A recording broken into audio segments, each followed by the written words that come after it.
So a couple years before the pandemic, I had a friend of mine named Pavo that lives in Warsaw and came to visit me in Boston. And a dutiful good friend, he asked me to show him something interesting in Boston. So I decided to show him our very well-known potato monument.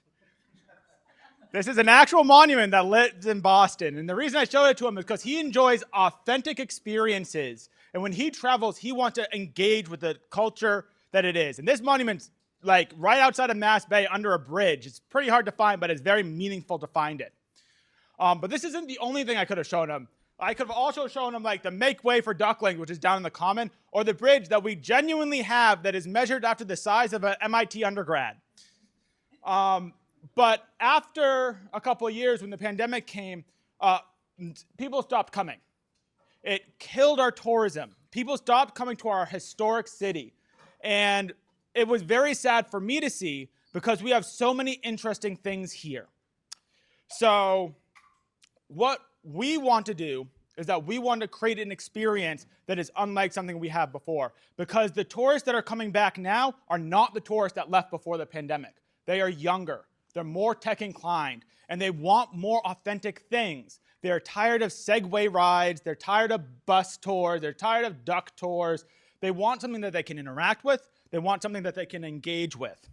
So, my name's Brian Town, and I would like to invite you to my adventure. Well, not quite so little adventure.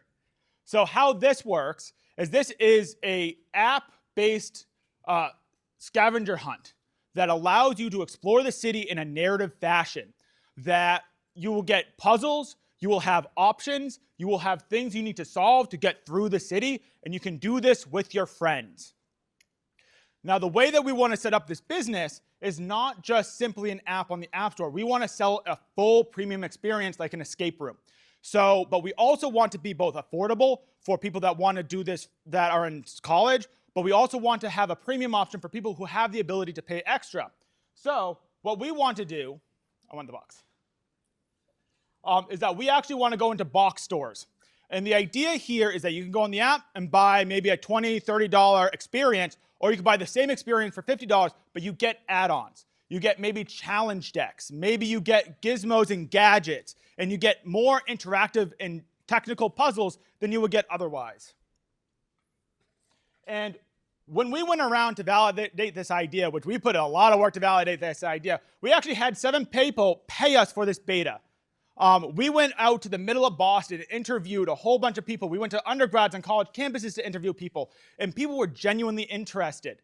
They really liked the idea of being able to do the tour, but the really cool justification we had was this. This man is Rana. He is one of the trolley tour people at the Old Town Trolley Tour, and he said that if we made this app, he would advertise this for free to the people that come to him, because after people do the tour, they ask him, what else can I do in Boston?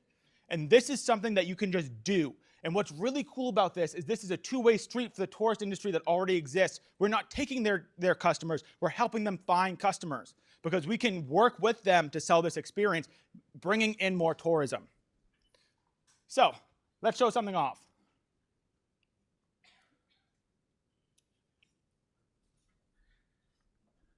So just play the whole thing.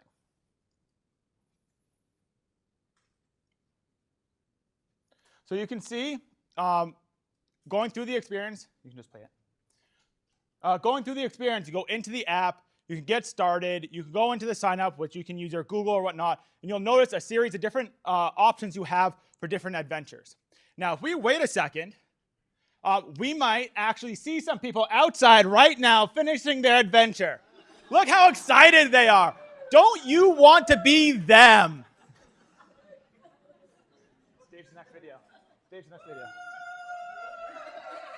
I just want the American Revolution! So look, that could be you.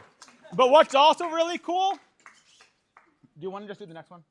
30 seconds. Just do the next video.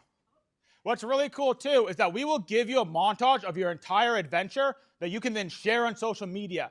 This means that now people can find us and you get to hold on to this experience, and we will give you this montage for free.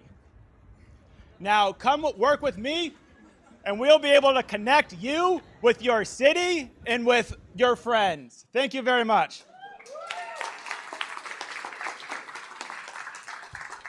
Questions?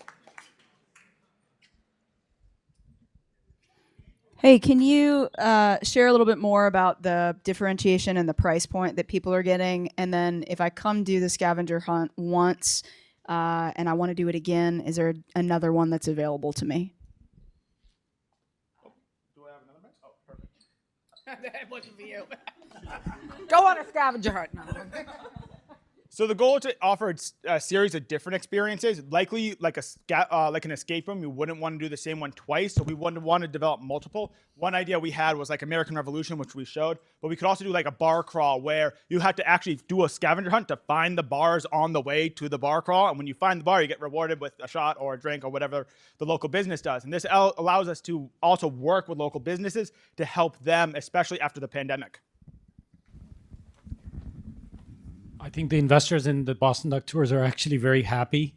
But I think you guys are onto something that those tours and places where people go as doing the next activity. So I think, how do you guys feel about that channel for all the Boston Tour outlets to be one of your channels?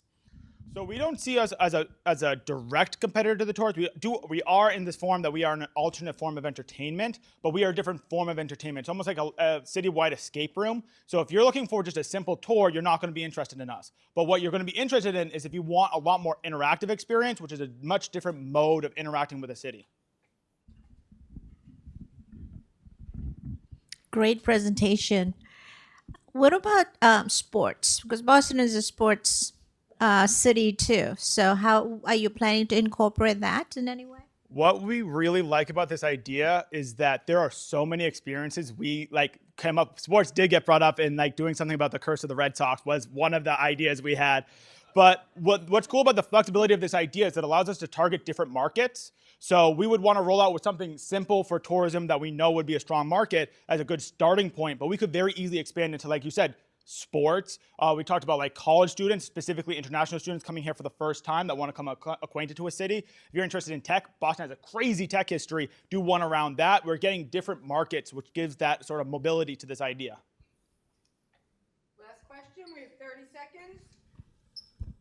What differentiates you from any other interactive scavenger hunt that would already exist in the market?